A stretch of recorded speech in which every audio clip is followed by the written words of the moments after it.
the session. So I am recording the session.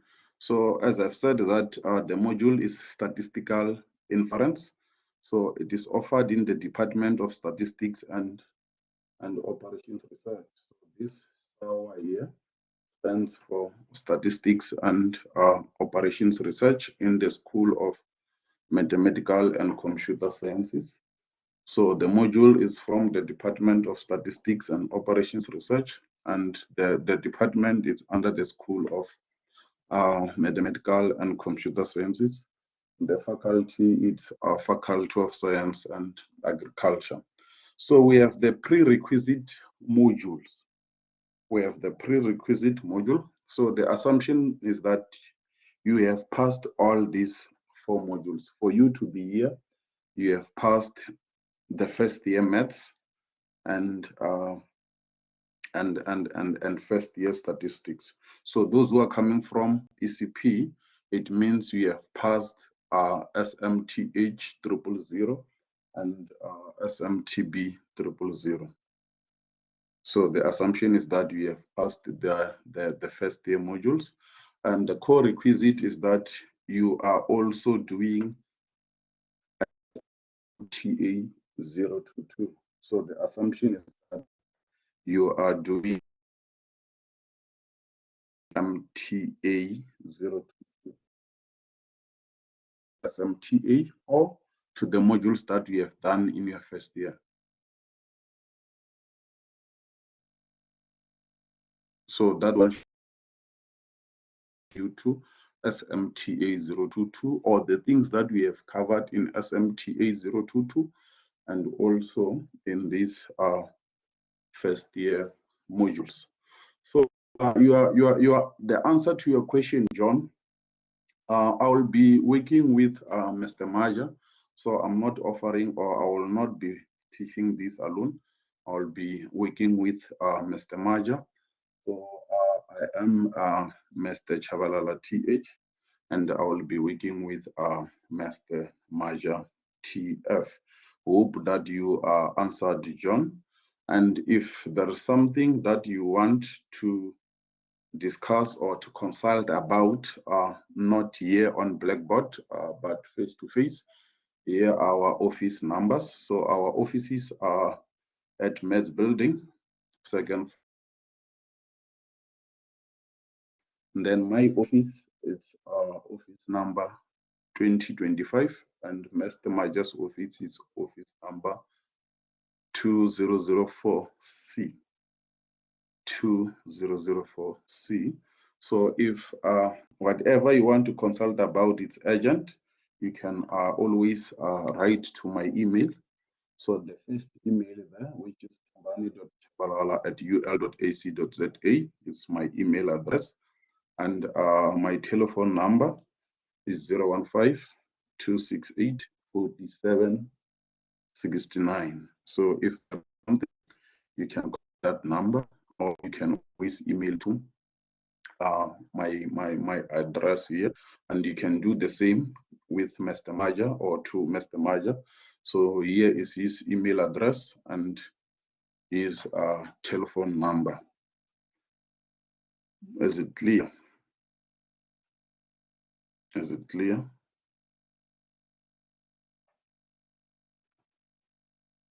Is everything clear so far? So we have the consultation time. We have the consultation time. So on Tuesday, which is tomorrow, you have from 11:30 until 12:30. So you have an hour to consult there.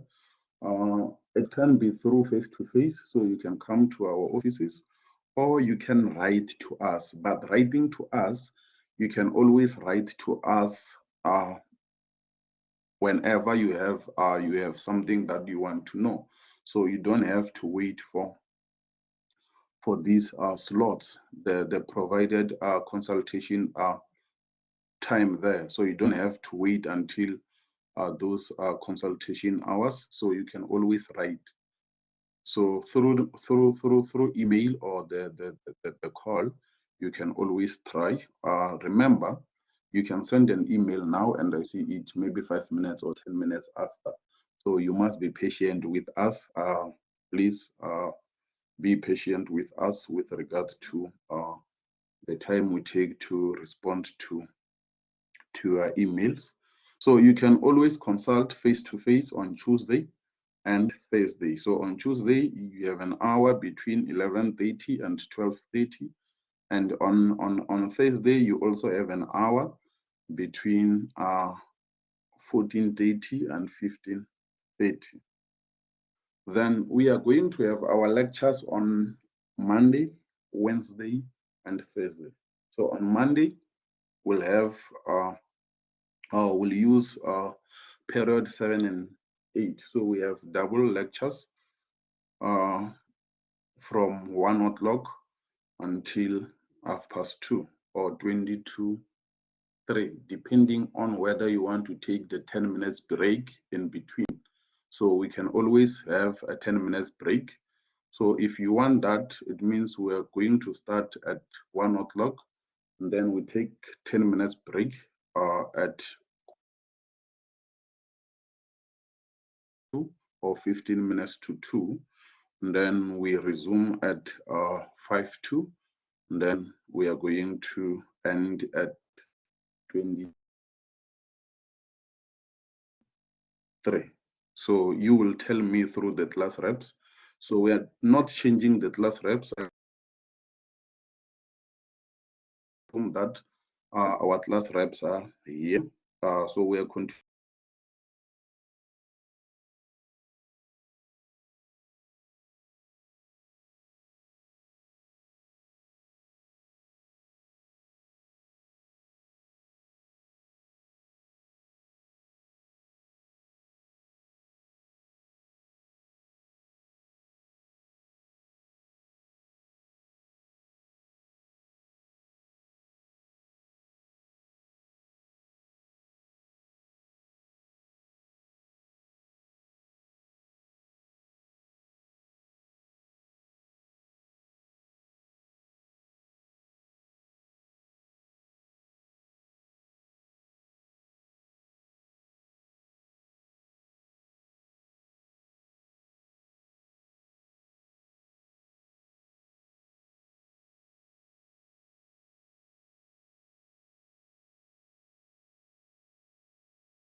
Guys, are you able to hear me?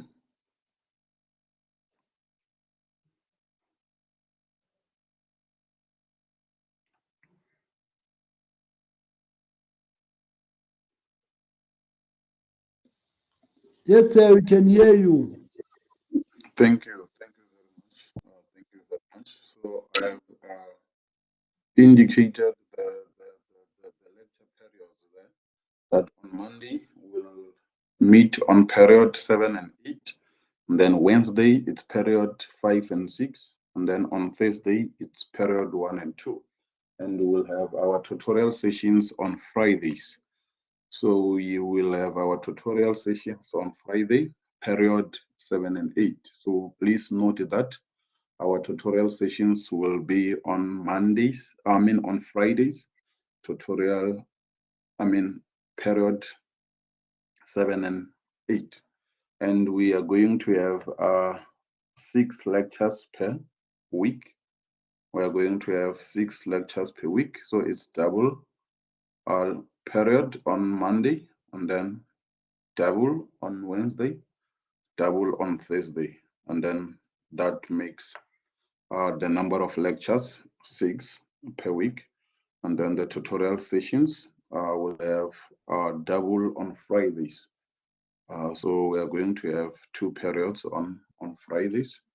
The classes are compulsory, even the tutorials. So please, guys, attend classes. Please attend classes. They are compulsory. I always tell people that it's because of COVID that you are attending from home or you are attending online. But it's not like in UNISA where people do distance learning, so they pass without attending. They don't go to classes. They just read on their own and they pass like that. So these modules are not designed like that, like the ones at UNISA. They are designed in a way that classes are compulsory. So you have to come to classes. You have to attend all the classes. So those who know me, they will know that I always say that for you to pass, you should have attended your classes. So I will give an example when I start lecturing, and you will see what I'm talking about. That for one to pass the module, should have attended classes, because it does not make sense to me that we have someone who does not attend classes, but the person is passing or it's or wants to pass.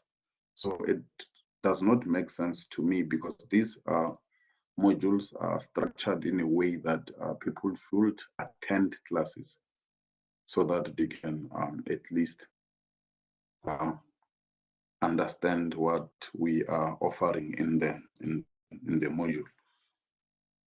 So please, guys, attend classes. We have assessment method. So you know that for you to write an exam, you should have a semester mark of at least 40%. So the semester mark or the module mark will be obtained from the quizzes, assignments, and the 2 tests. So you are going to write 2 tests, as you can see here on the test dates. So we have test 1 and test 2. We will communicate the dates. We are still waiting for the test dates. So as soon as we receive them, we will definitely share them with you. So your module mark will be calculated from the 2 tests, the assignments, and the quizzes. So the module mark contributes 60%. So your final mark will be calculated from the semester mark and the exam mark. So you know that at the end of the semester, or towards the end of the semester, you are going to write, provided you qualify. So you will write a 3-hour exam, and that exam contributes 40% to the final mark, and the module mark contribute 60%. So you have to work hard for you to have a good semester mark or module mark, because you can see that it contributes a lot to the final mark. So for you to pass with good grade or mark, you should have obtained a good semester mark. So we have the module description. I'm not going to read this. I will share this module outline with you immediately after the lecture.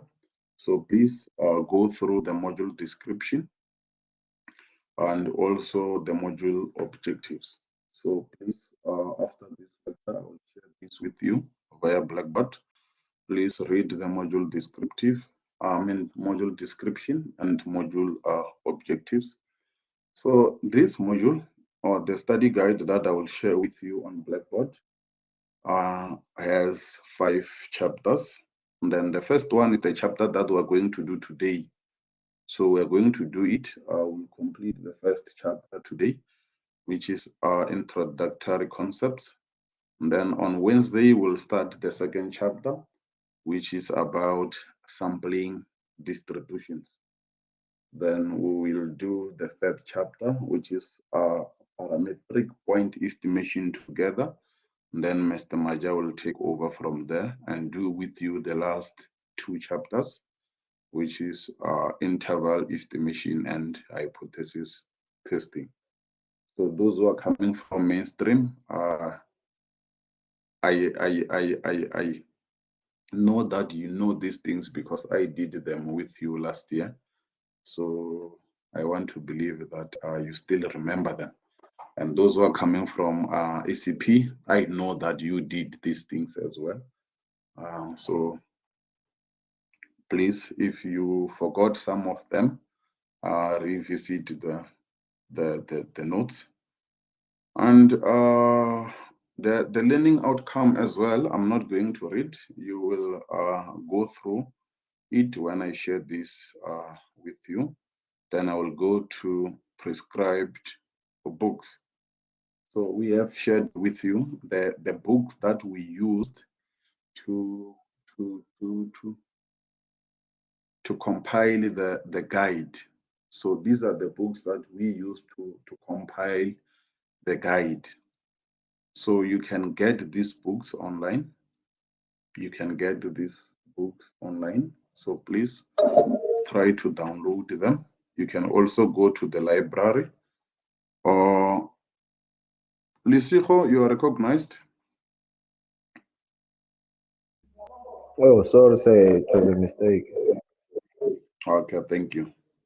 So please try to get these textbooks. You can download them. You can go and borrow at the library.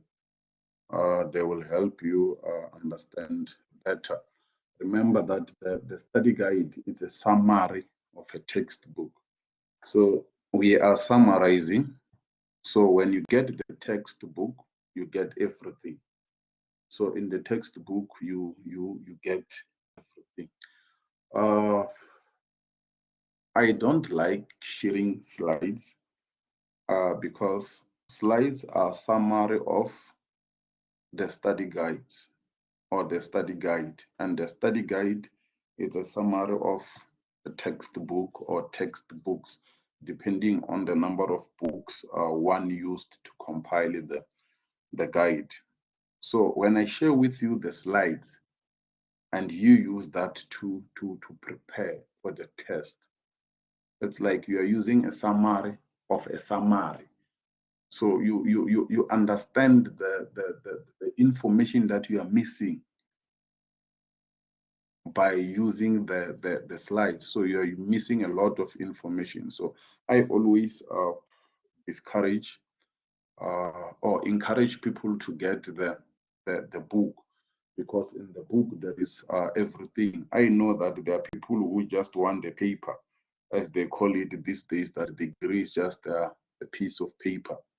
But it is always important to understand what you have done, what you have studied, not to own the piece of paper.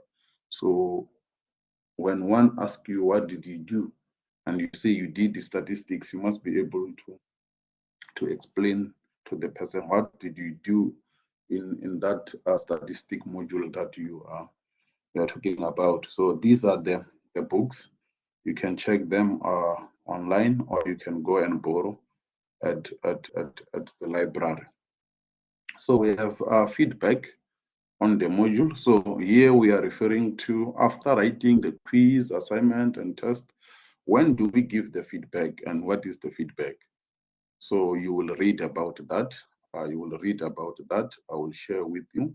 I want to go to the module policy. So we have academic dishonesty. So the first point there, we're saying each student is expected to be honest in submission of his or her work. So you are expected to be honest. We are referring to, for example, the test. If you are writing a test and it is online, we don't expect you to copy from your friends or to discuss with your friends or to go and Google the answers. So we expect you to be honest, to do your own thing. We expect you to do your own thing. But there are people, I don't know whether it's laziness or what. There are people who don't want to study and they want to believe that the group of that I'm addressing is not here. So that group of people is not here. So there is a group of people who are lazy. They will not come to our classes. When they are asked to do or to write an assignment, they are not going to do it. They prefer copying from their friends or their classmates. So we are talking about academic dishonesty there. So if you engage in those kind of crime, because it's a crime, it's not allowed. You can be or might be punished. So if you get caught, then the disciplinary action might be or can be taken against you. So you must be careful there. Just pray that if you do it, because it's not allowed, you should not even do it. Because if you do it and you get caught, you might be expelled or suspended from the institution. And there are people who sometimes give their work to their friends. You just share a picture of your work, and then your friend, because it's lazy, they submit that picture as it is with your name and so forth. So it does not matter if, for example, Muloto is the one who submitted the picture or the work. If the work belongs to Mushobane, it means Mushobane is also engaged in academic dishonesty. So you should be careful there. When you share your work with your friend, you must know that if we catch your friend, you will also pay the price. So the last one is attendance policy. Even though we are going to give you the notes and we will record the sessions, we are still emphasizing that attendance is compulsory.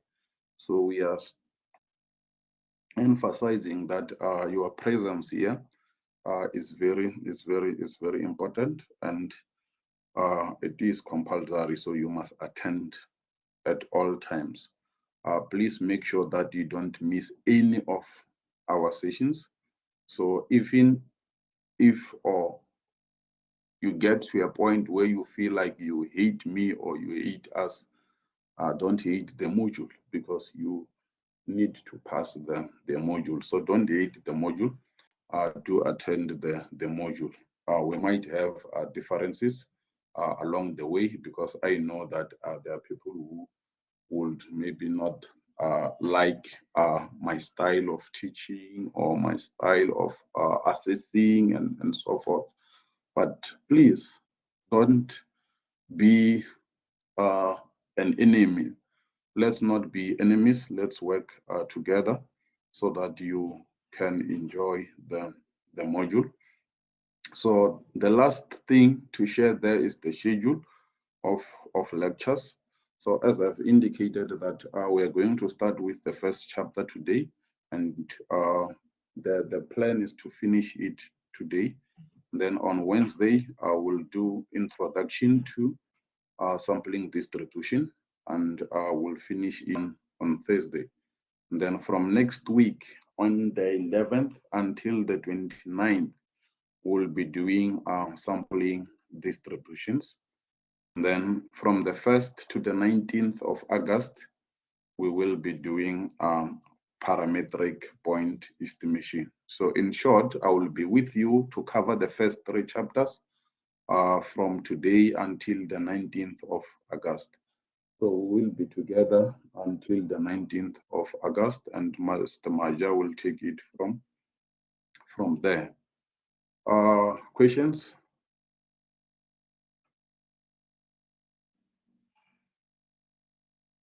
If there is something I should clarify, please indicate so that I can do so.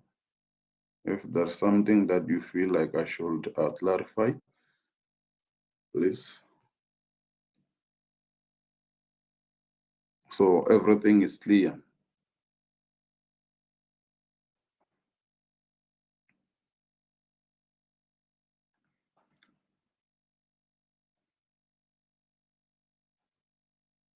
Thank you. Let me project the guide so that we can start if everything is clear.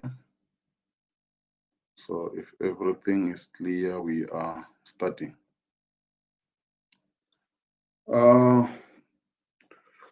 Thank you for the question.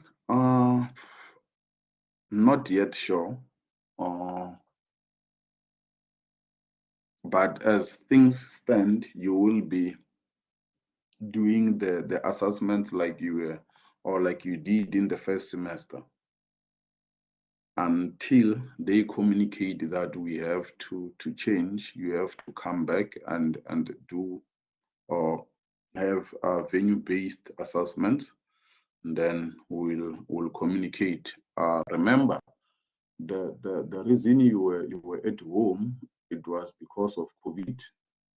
That there were restrictions that only a certain number of people is allowed in campus or on campus. But now that the regulations have been lifted, so there is a possibility that you can come back. So let's just wait until they communicate. So if they don't communicate until that time of assessments, it means you will have your assessments online. But you should always be prepared that if they call you, you are in position to come and write venue-based assessments. So just imagine that you were not attending, thinking that you will copy from your friends, or you will ask someone to write for you, because we know that there are people who are paying people to write for them. So if you are called to come and write value-based assessment, then it means things will not look good for you, because you didn't have attended or have an idea of what is happening in the module. Are you answered, Sarah?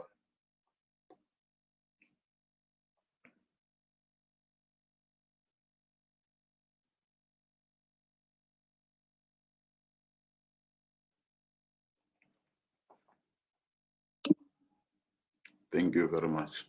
So as I've said, that the module is statistical inference.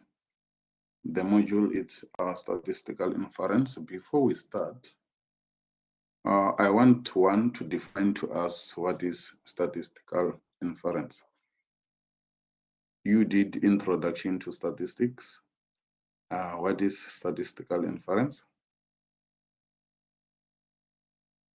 Anyone to share with us? Or what do you understand by the term statistical inference?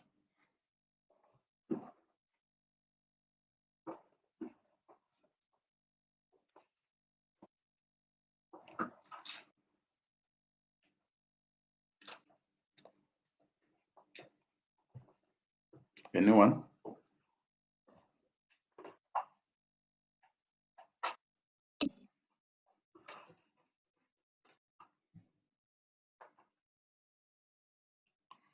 If possible, Sarah, please use the mic.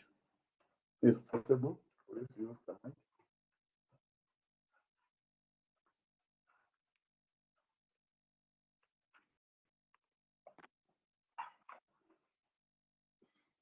Okay. She's saying that statistical inference is when we take information from a sample to make conclusion about the population. Anyone with a different one? Anyone with a different one?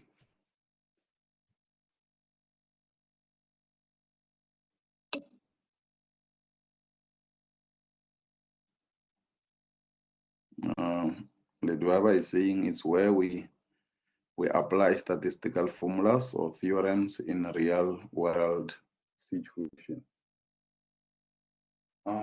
Anyone to define statistical inference?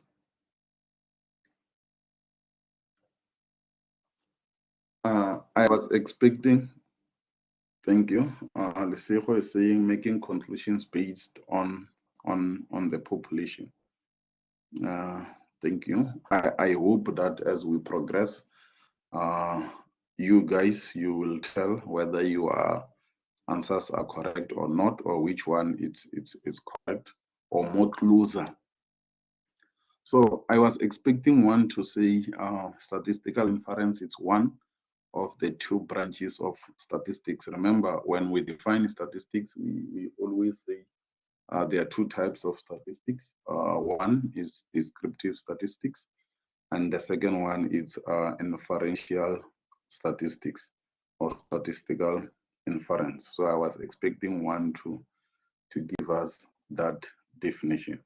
So I want to believe that in the first class of or the first lecture of statistics or statistics module, either mainstream or extended, which is ECP, the first thing you did was to define statistics. And we are doing the same. If you look at what I've projected them, the definition there, or that paragraph there explains what is statistics. So before we understand statistical inference, we need to understand statistics. So we are saying, or you are saying to your friends at home when they ask you what is statistics, and you say it's a study of collection, organization, analysis, interpretation, presentation, and dissemination of numeric and non-numeric data in order to ensure informed decision making. So this is statistics. It's about collecting data. It's about collecting data. You organize, you analyze, you interpret, you present, you broadcast this data set so that one can make an informed decision. Now, we say there are two branches or there are two types of statistics. We talk about descriptive statistics and inferential statistics. So we go back to that definition of statistics. Now, we go back to that definition of statistics and say, from this, what is descriptive statistics? So now, descriptive statistics, I know you know this. I'm just trying to take you back so that you can understand where we are going. So I'm taking you one step back so that you can understand where we are going with the module. So descriptive statistics consist of methods of organizing. So what are you organizing? You are organizing data using tables, graphs, and summary measures such as sample mean, variance, and all those things you covered under descriptive statistics module. So if you look at the definition of statistics, we're saying it's the study of collection. So you collect and you organize this data. So you can organize it using tables. For example, if we want to know or we want to conduct the study about the number of students in this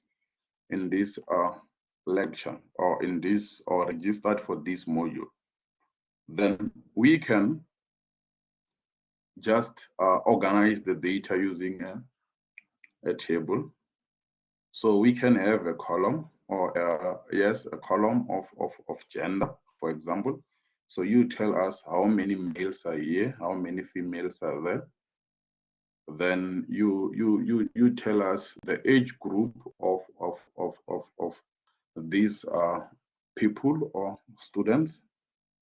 So that is part of organizing data using either a table or a graph. Remember, when you have a data in the form of a table, you can now draw a graph.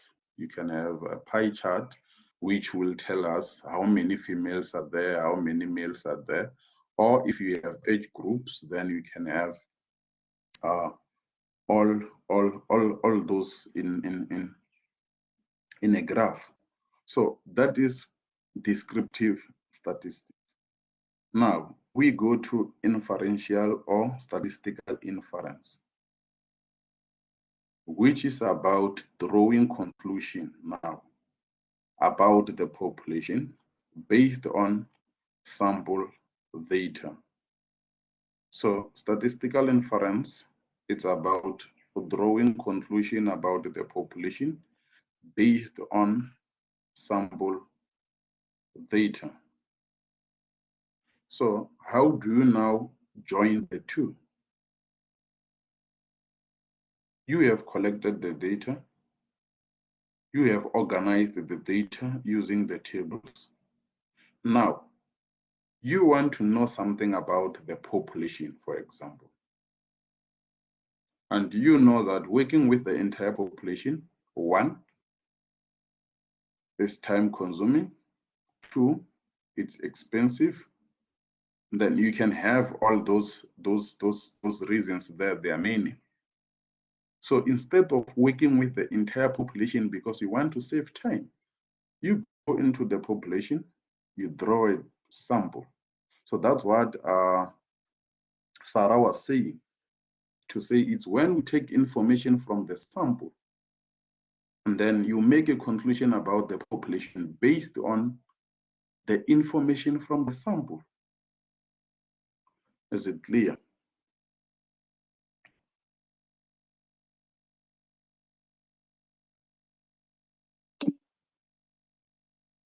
Thank you. So you should understand what is statistical inference, and the definition is here. So this is simply a process of drawing conclusion about the population based on the information or data that arises from a sample. So that is statistical inference, or that's what statistical inference it's all about. Let me share this picture with you, which I believe will help you understand better.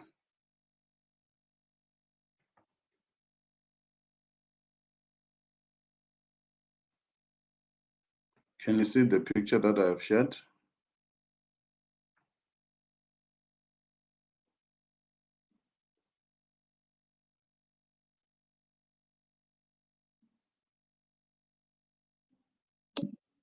Thank you.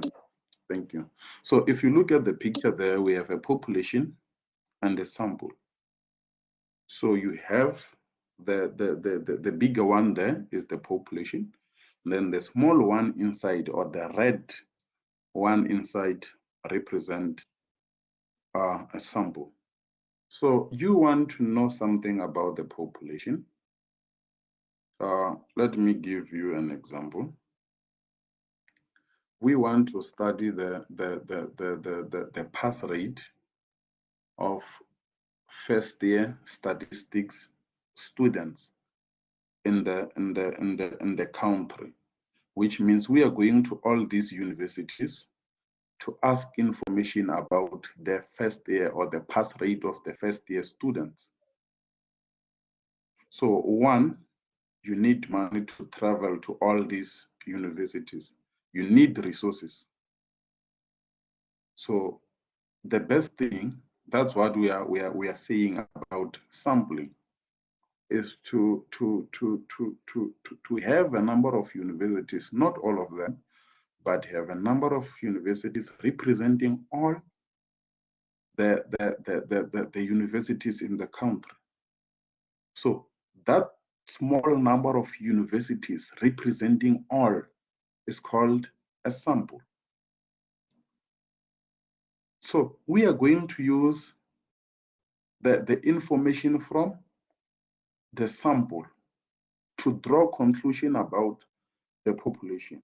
So we are going to make conclusion about the pass rate of first year students in the entire country based on the information from the few from the few universities that we would have sampled or obtained the information from. Is it clear?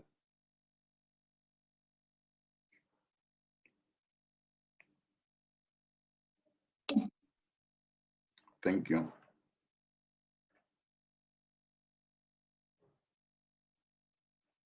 So that's what inferential statistics is all about.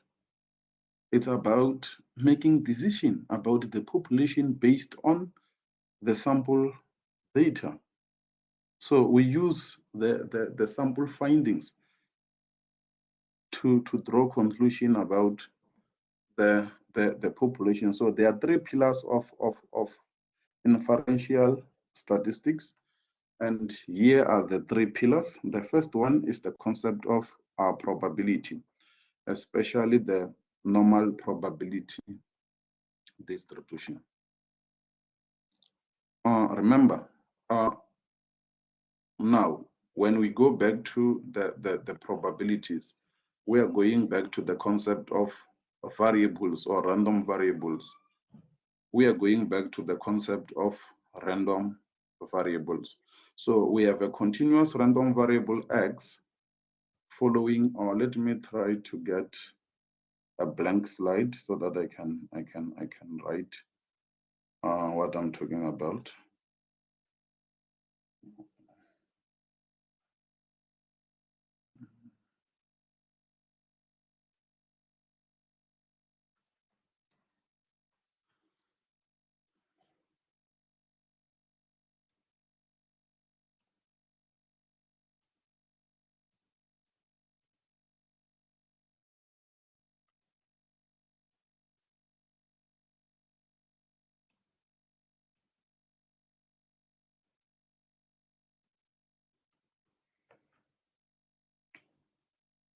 So we have a continuous random variable x following a normal distribution with the mean and the variance.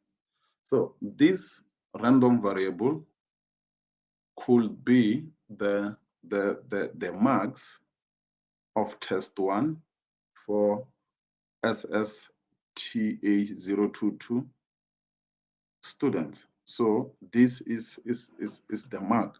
So our x represent the test 1 marks for Ssta022 students. So we are saying the marks are normally distributed. So it means the class is the population. So our population is it's all the students registered for Ssta022.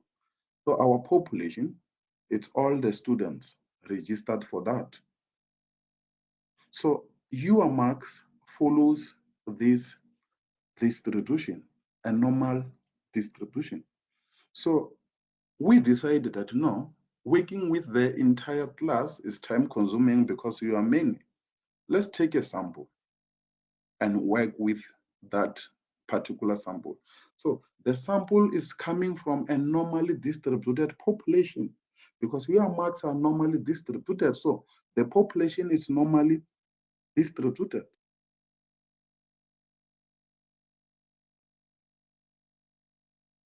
So the population is normally distributed. Then the sample taken, the population is normally distributed. So if, for example, we want to know the probability that a certain student will obtain a mark between 60 and 75. So we want to know this probability. And we do the calculations and we find that the probability is, let's say 0.2. So it's 20%. Now, remember, we took a sample from the population which was normally distributed. Now we have that sample. Then we calculate this probability using the sample data. We calculate this using the sample data. Now, the conclusion is not about the sample, but it's about the entire population. So the probability that a student will score between 60 and 75 is 20%. Is it clear? Is it clear? Now, I'm trying to explain what do we mean when we say we are using a sample data to draw conclusion about the population. We are using a sample data to draw conclusion about the population. So you have this population data. You go and take a sample there because working with the entire population is time consuming, it's expensive and so forth. You go and take a sample there. Now you use this sample to do the calculations. Now, when you interpret the calculations, you talk about the entire population now. So you generalize. You are no longer talking about the sample that when we use the sample, we get that the probability the probability of getting a mark between 60 and 75 is 20%. So this now applies to the entire population. So any student selected from the population, so the probability of that student to score between 60 and 75, it's about 20%. So that's how we draw a conclusion about the entire population using the sample data. The next one is sampling and sampling error. The next one is sampling and sampling error. And then we go to the population and we take a sample. We estimate the population parameters or the population values. For example, if we want to know the average mark, we want to know the test one average mark. Let me go back to this so that we can have a space to write.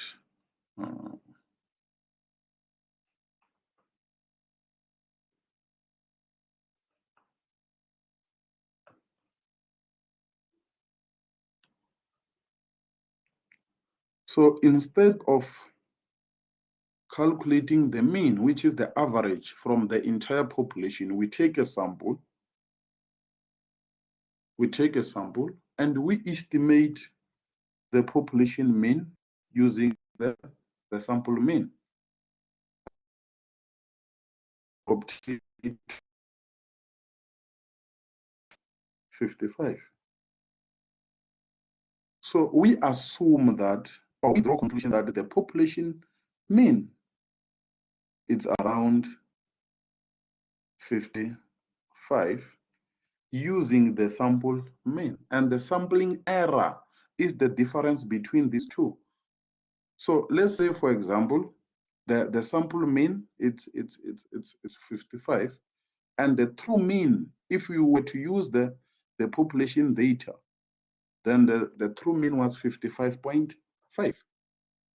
So it means there is a sampling error there because the population mean is not equal to the sample mean. So there is a a sampling error. So the difference between the two gives us the sampling error. Is it clear? Is it clear?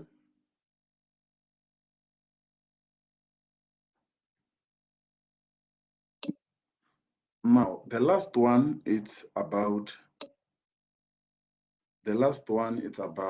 sampling distribution. The last one is about sampling distribution. So you have drawn a sample from the population. You calculate the mean. You have drawn a sample from the population. Now you calculated the mean. What is the distribution of the mean? So that's when we start talking about sampling distribution. And our chapter 2 is all about that. That you had a random variable x, for example, following a certain distribution, let's say normal, with a certain mean and variance. Now you go to the entire population which is normally distributed. You take a sample. Now you use a sample statistic to estimate a population parameter. Now we want to know the distribution of that sample statistic that you are using to estimate the population parameter. So our chapter 2 is all about that. Is there anyone who does not understand or does not have the picture by now of what we will be dealing with? Is there anyone who does not understand this or who does not have a picture of what we will be dealing with?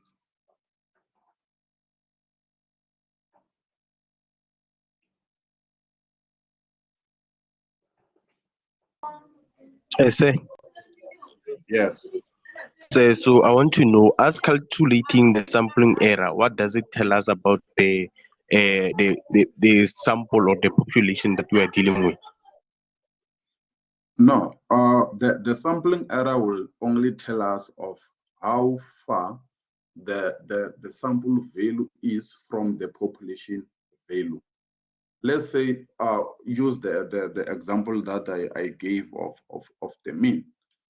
So that one will tell us that the sample mean, it's maybe 0.5 units away from the population mean, because we want to have the population value. So we use the sample value to estimate the population one. So the sampling error simply tells us the difference between, if there is a difference. So there is that error of 0.5 or 0.05. I'm not sure if you are answered. Oh, yes, sir, yes, I'm answered. Thanks. Thank you very much. So there's not much that we're getting there,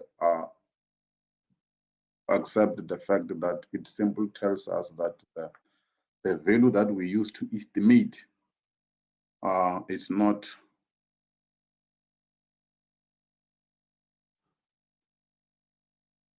I'm trying to project the guide so that we can take it from the guide, because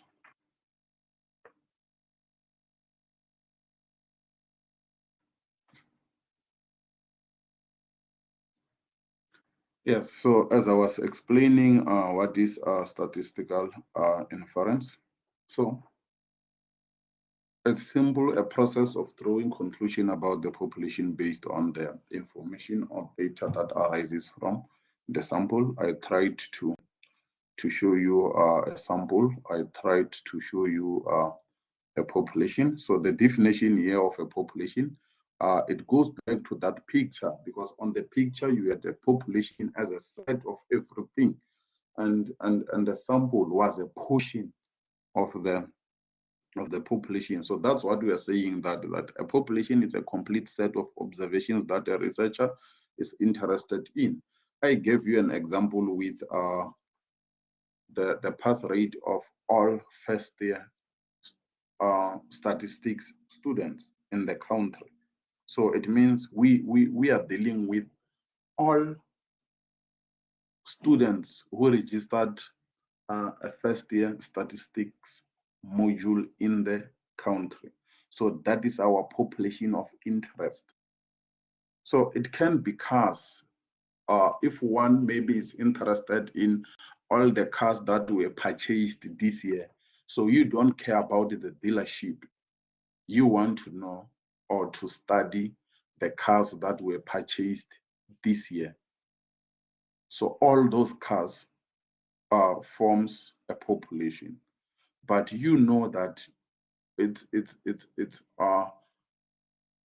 close to impossible to get all information or to get information about all these cars. So the best thing to do is to take a sample. You take a sample. So you work with a portion of the population to save time or to save resources. So sample is nothing but a subset or some part of population that is taken for purpose of statistical inference, because you want to know something about the entire population. A good example is when you are cooking, you don't eat the whole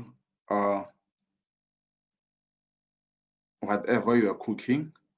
If it's meat, you don't eat like the whole pot for you to say the meat is well cooked. So you sample and then you conclude that no, from what I have eaten, salt is fine.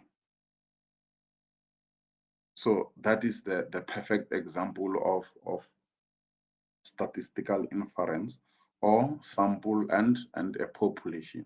So the population will be the whole pot, but you don't eat everything there for you to say, no, this is now fine or well cooked.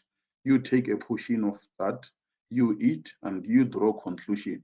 You don't say, but because I ate that piece, it means only that piece is well cooked or it's fine. You conclude that everything in the pot is well cooked. So that is the perfect example, or the example about what we are dealing with here. So a sample is a subset of population. And the question now is, why not deal with the entire population? Why are we sampling?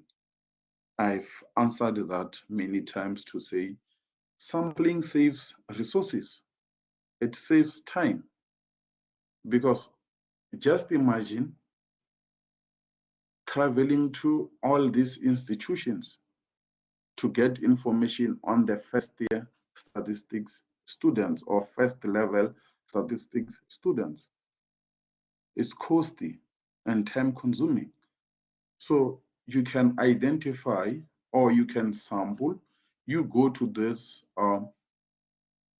certain universities that will be representing all the universities to get this information, and you draw conclusion about all the students based on the information from the sampled universities.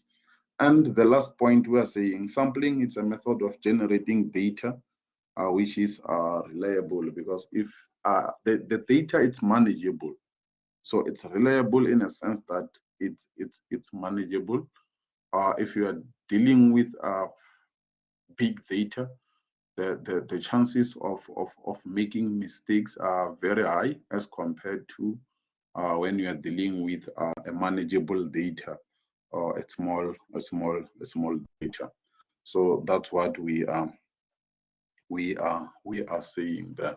Now we have these two terms here, a parameter and statistic. We have these two terms, a parameter and statistic. So a parameter is a value that is used to represent a certain characteristic of a population. And a statistic, it's a function of observable random variable. Before I proceed with this, what is a random variable? Anyone to assist us with that? What is a random variable?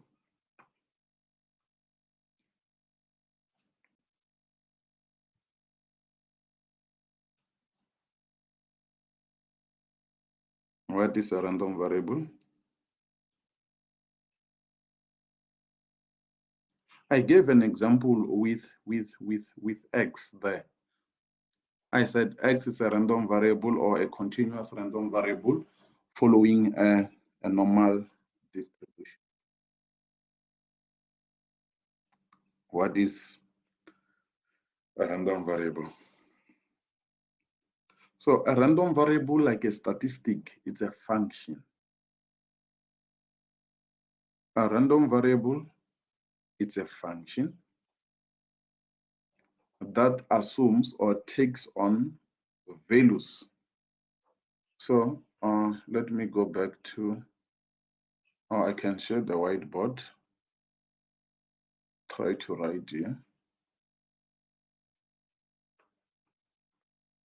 Because we always say we want the probability that x is equal to a certain value. We normally use a small letter x. So our random variable x, it's a function that assumes a value. And this value, it's associated with the random outcome of an experiment. So now we talk about statistic. I gave an example with a sample mean. So this is a statistic, a sample statistic. And this again, it's a random variable. This again, it's a random variable because x bar assumes a certain value.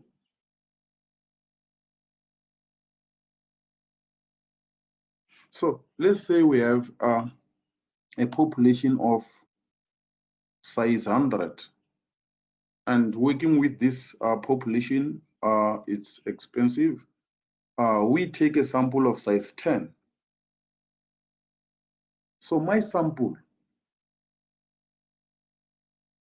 will not be the same as Manzini's sample. So Manzini can also have a sample of size 10 from this. And the mean from Manzini's sample could be different from the mean from my sample. So now this is a function which takes on the values. So the first value will be the one from my sample. Then the second one will be the one from Manzini's sample. Mndlulu can have his or a sample from that, and the mean could be different as well. So we can have a number of samples from this population with different sample means. Is it clear? So a random variable, it's a function that assumes a numeric value that is associated with the random outcome of an experiment.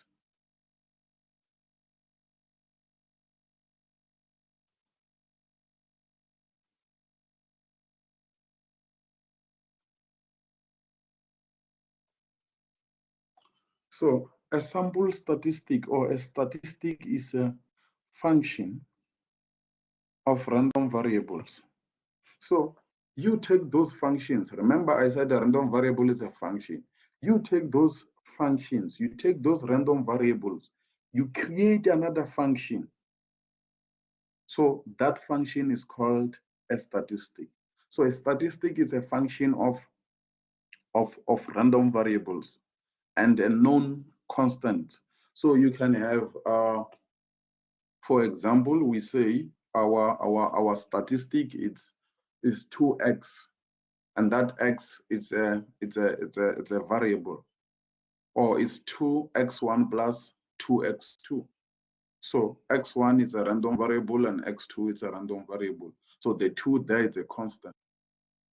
So that is a statistic. It's a function of random variables. So you can have known constants in that function of random variables. For example, x bar is a statistic because x bar is a summation of random variables divided by the number constant.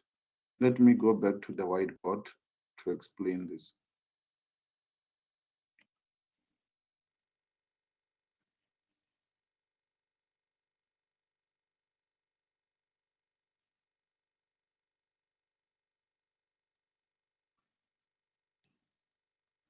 No, I want to show the whiteboard.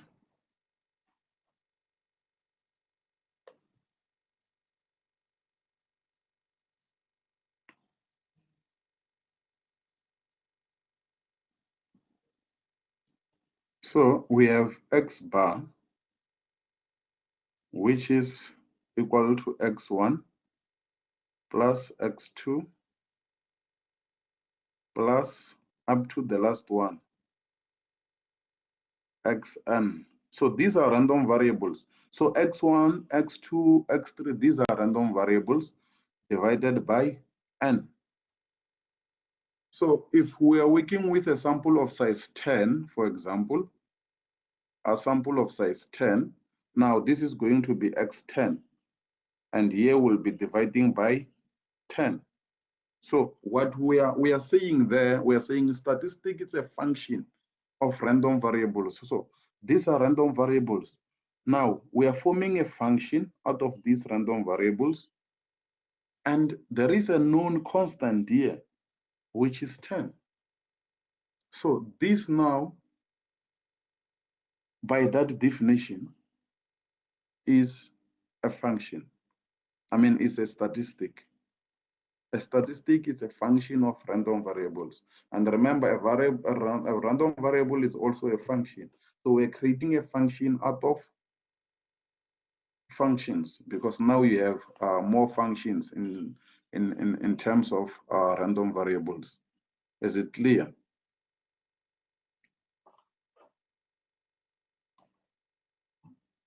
Is it clear?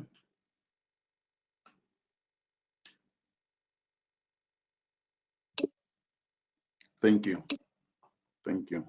So to elaborate this further, I will go back to the first example that I gave.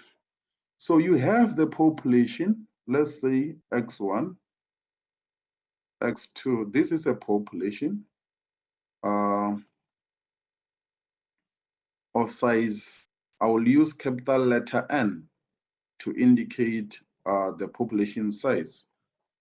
So remember, we said this random variable follows a normal distribution with a mean and this. Remember, this they are not known, so we don't know what is the value of the mean and the value of the variance for the entire population. So working with this entire population is time consuming. Working with the entire population is time consuming. So Manzini comes and draw a sample from the population. So he decides to take x2, x3 until maybe also include x7. So let's say this is a sample of size 10. Let's say this is a sample of size 10 taken from this population. So this sample as well follows what? A normal distribution with that mean and the variance. Now, we don't know this. We want to estimate this value. So instead of using this, because we can get that value by calculating the mean of this, but the population is too big. So we opt for a sample. So Manzini has taken a sample. Now we use this to estimate the mean. So we are going to have x2 plus x3 plus up to the last one, and we divide by the number of added variables there. We divide by 10, and this gives us the sample mean. And this sample mean we use to estimate the population mean. So we are going to use the value here to draw conclusion about the population mean. So we use the sample statistic to estimate the population parameter. So now I want to take you back to this.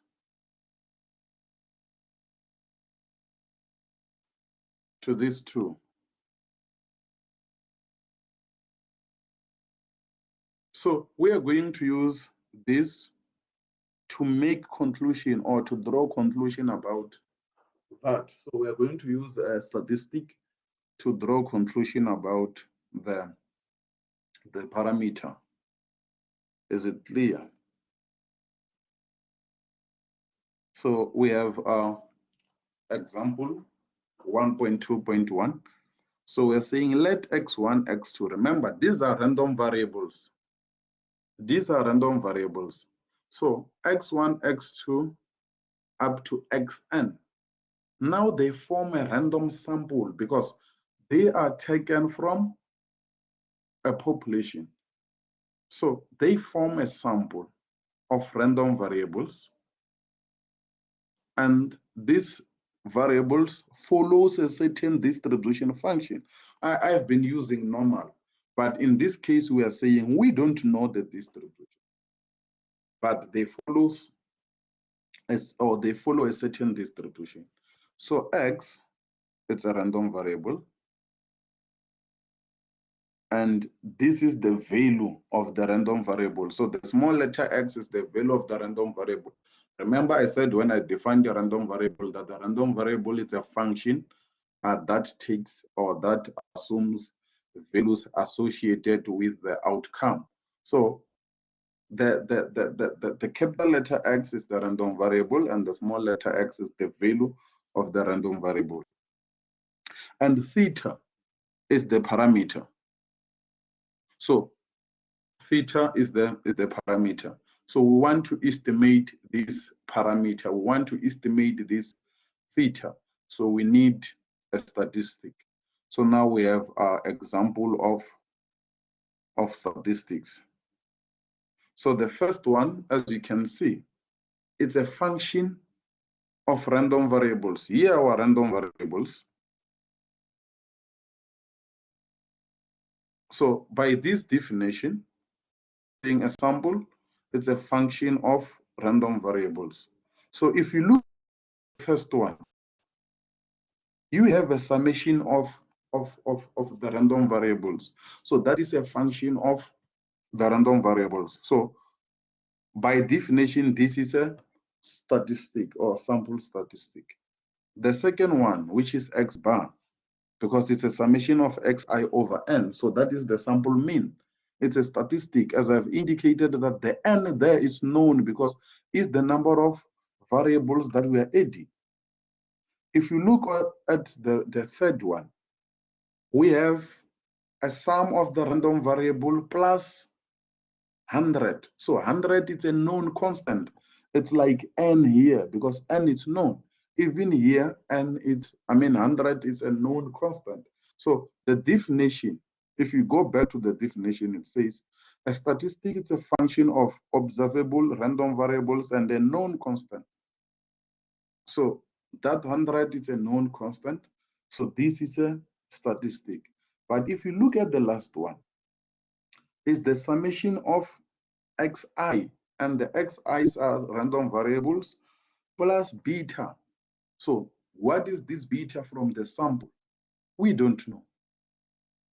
So we don't know what is this beta from the sample because we are given a sample and that beta is not a constant. Or if it's a constant, then that constant is not known. So the last one cannot be a statistic because of that reason. But beta is not known.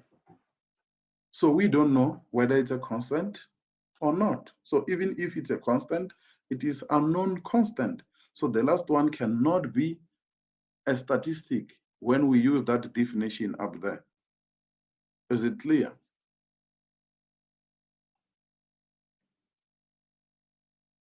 Is the difference between a statistic and a parameter clear? Thank you. So the last one, note that a function t, this function t we are referring to a statistic.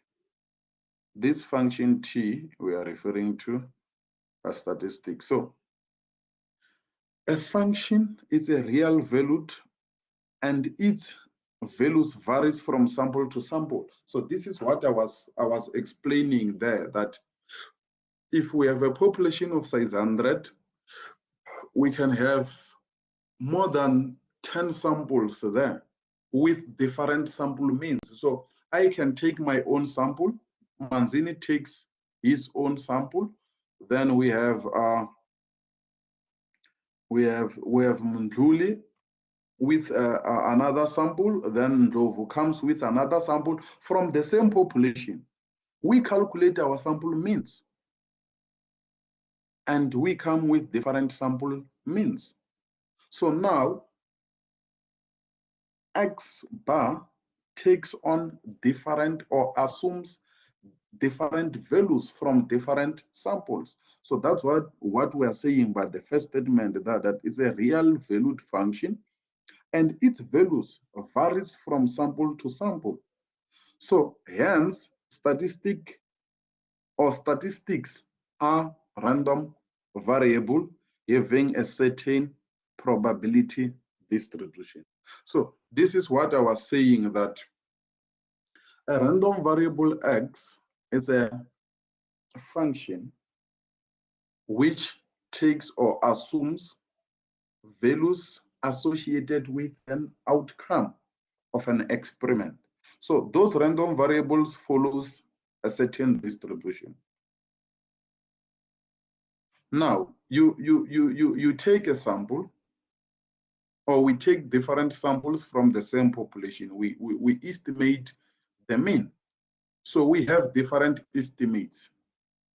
So now the sample mean, which is a sample statistic, now becomes a function associated with those possible values of the sample mean from the different samples.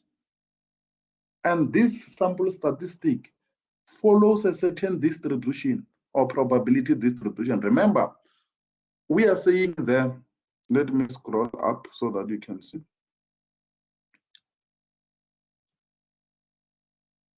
We are saying these random variables follows a certain function, a common probability function. So what we are saying there is that the function created out of these random variables becomes a random variable as well, and it follows a certain function. So this function created out of this function also follows a certain distribution function, because these functions, they follow that distribution function. So a function created out of this also follow a certain distribution function. So that's what we are saying here. And the second chapter is about studying the distribution of a sample statistic, and that is called sampling distribution. So we are going to study the distribution of the sample statistic. And that chapter is called Sampling Distributions. We are stopping here for today. If there are questions, I'm here to try to explain. Ngomani? Good afternoon, sir. Afternoon, sir. How are you? I'm doing just fine. I wanted to also ask about like the recommended book the book that you recommend, the textbook. Yes. Yes. Can we please have the name, sir? No, they are there. If you were here when I was projecting the module outline, I shared the books there. I'm going to upload immediately after this.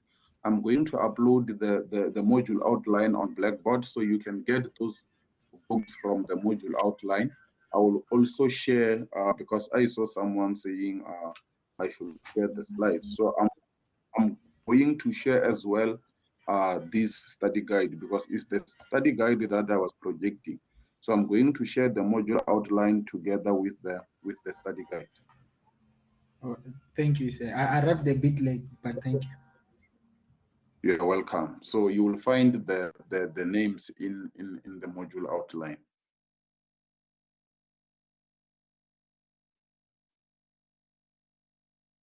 Another question?